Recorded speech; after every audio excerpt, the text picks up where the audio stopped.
जय श्री कृष्ण मित्रों जन्म कुंडली से आजीविका का विचार कैसे करें। आजीविका का अर्थ ये हुआ कि आपके पास कोई भी आता है और कहता है कि पंडित जी मेरी जन्म कुंडली में देख के बताइए कि मैं जीवन में कौन सा व्यापार करूं, जीवन में कौन सा व्यवसाय करूं जिससे मुझे धन की प्राप्ति हो, मेरा जीवन अच्छा चले।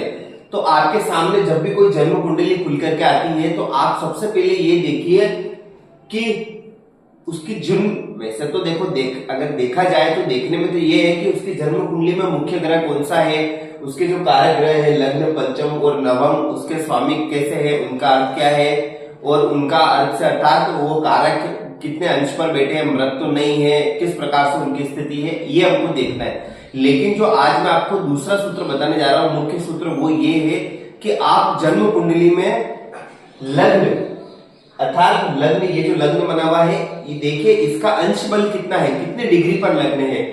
सूर्य मान लीजिए कोई जन्म कुंडली है उदाहरण के लिए, और ये यहाँ पर ये सूर्य है, यहाँ पर सूर्य विराजमान है, मान लीजिए यहाँ पर चंद्रमा विराजमान है, ठीक है, कहीं पर भी हो सकते हैं पूरी जन्म कुंडली में, उससे कोई अर्थ नहीं कर रहा है कि त्रिक भाव में है कि पंचम में है, लग्न में, नवम, उससे कोई फर्क नहीं पड़ रहा।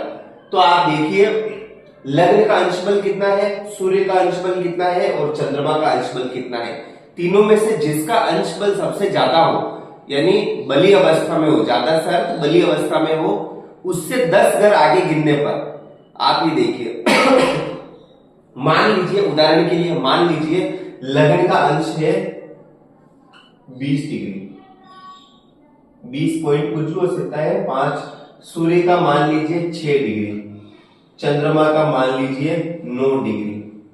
तो अब 20 डिग्री बलवान लग्न है तो लग्न से 10 घर आगे गिनिए, 1 2 3 4 5 6 7 8 9 10, और देखिए कि उस 10वें घर में कौन सा ग्रह बैठा है। मान लीजिए कि यहां पर कोई ग्रह बैठा है, शनि बैठा है, मान लीजिए यहां पर शनि बैठा है, तो आपको क्या करना है कि जो भी लग्न, सूर्य और चंद्रमा तीनों का अंश बल देखना है, जो बली हो उससे 10 घर आगे गिनिए। तो 1 2 3 4 5 6 7 8 9 10 गिनने पर हमको क्या पता चला कि 10वें घर में शनि बैठे। तो जो ग्रह बैठा है, राशि से हमें कोई लेन देना नहीं है, जो ग्रह बैठा है आप क्षमा चाहता हूं, उस ग्रह से संबंधित व्यक्ति को कार्य बताइए। शनि से संबंधित कौन से कार्य, शनि संबंधित उससे बोलिए कि आप नौकरी करिए, दूसरा पहला ही। और अगर आप व्यापार करना चाहते हैं तो व्यापार में आप काली वस्तुओं का व्यापार करें, कोयला का व्यापार कर सकते हैं आप, शराब का व्यापार कर सकते हैं आप। जैसे शराब का व्यापार करने की मैं सलाह नहीं दूंगा, लेकिन मैं आपको बात बता रहा हूं, जो भी जितने भी काली वस्तुओं के कार्य हो गए या फिर कोयले संबंधी, पेट्रोल का बिजनेस आप कर सकते हैं, पेट्रोल डीजल की आप फ्रेंचाइजी ले सकते हैं, ये सारे कार्य शनि के अंतर्गत आते हैं। या जैसे कि आप ऐसा कार्य कर सकते हैं जैसे किसी को लेबर सप्लाई करने का काम हो गया है कहीं पर, या जैसे कि आप सिक्योरिटी गार्ड के इंचार्ज बन जाओ, या किसी के भी जहां पर आपको लेबर देनी हो, आपके अंडर में लोग काम करते हो, तो ऐसे काम शनि करवाते हैं। आप मेरी बात को समझ गए। अगर मान लीजिए आपकी जन्म कुंडली में लग्न से ही उदाहरण के लिए गिन लेते हैं अपन, यहाँ पर शनि को अपन हटा देते हैं, ठीक है, शनि को अपन हटा देते हैं। आपके 10 गिनने पर आपने कहा कि मेरी कुंडली में तो जगह खाली है, वहां पर कुछ है नहीं है, तब आपको क्या करना है कि तब आपको उसकी राशि देखनी है। राशि पति कौन है, मकर राशि। तो मकर राशि का स्वामी कौन होता है, मकर राशि का स्वामी होता है शनि। आप जन्म कुंडली को छोड़ के फिर नवमांश कुंडली में जाइए। मान लीजिए कि ये नवमांश कुंडली, उदाहरण के लिए आप मान लीजिए कि ये नवमांश कुंडली है, लग्न कुंडली हटा के नवमांश कुंडली है। तो नवमांश कुंडली में आप देखिए कि शनि, इस जन्म कुंडली में शनि कहां पर बैठे हैं, शनि मान लीजिए यहां पर बैठे हैं उदाहरण के लिए, इस ये नवमांश कुंडली है, और इस मैंने क्या कहा था कि 10 भाव खाली है, 10वें नंबर पर शनि है, शनि राशि मकर है, मकर राशि का स्वामी शनि हुआ। शनि कहां पर बैठे हैं, नवमांश कुंडली में शनि बैठे हैं यहां पर, किसकी राशि में, तो तुला राशि में।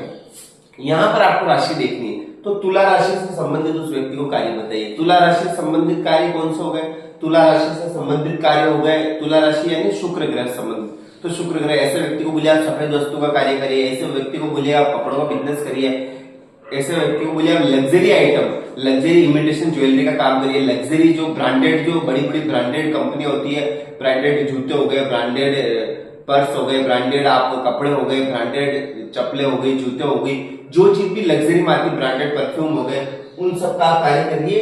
ये आपको शुक्र से संबंधित कार्य को बता दिया। तो मेरा बताने का उद्देश्य सिर्फ इतना है कि आप लग्न, सूर्य, चंद्रमा तीनों का अंश बल देखिए।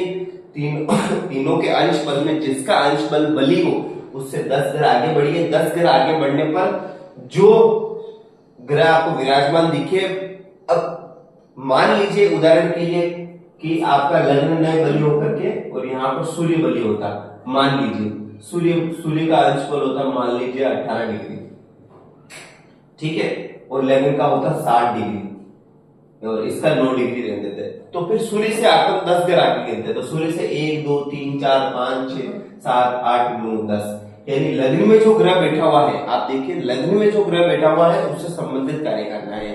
आप समझ गए, अगर 2 ग्रह बैठे हैं तो दोनों संबंधित कार्य कर सकते हैं। वैसे 2 ग्रह बैठे तो उसमें देखिए दोनों ग्रह में से बली ग्रह कौन सा है, ठीक है।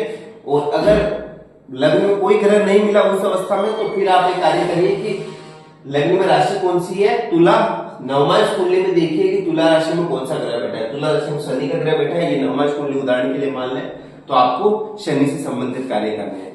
आशा करता हूं आप समझ गए होंगे। अगर नहीं समझे हैं तो इस वीडियो को 1 बार 2 बार 3 बार पुनः देखिए। वीडियो अच्छा लगे तो कृपया लाइक शेयर सब्सक्राइब अवश्य करिए। देखते रहिए। धन्यवाद, नमस्कार।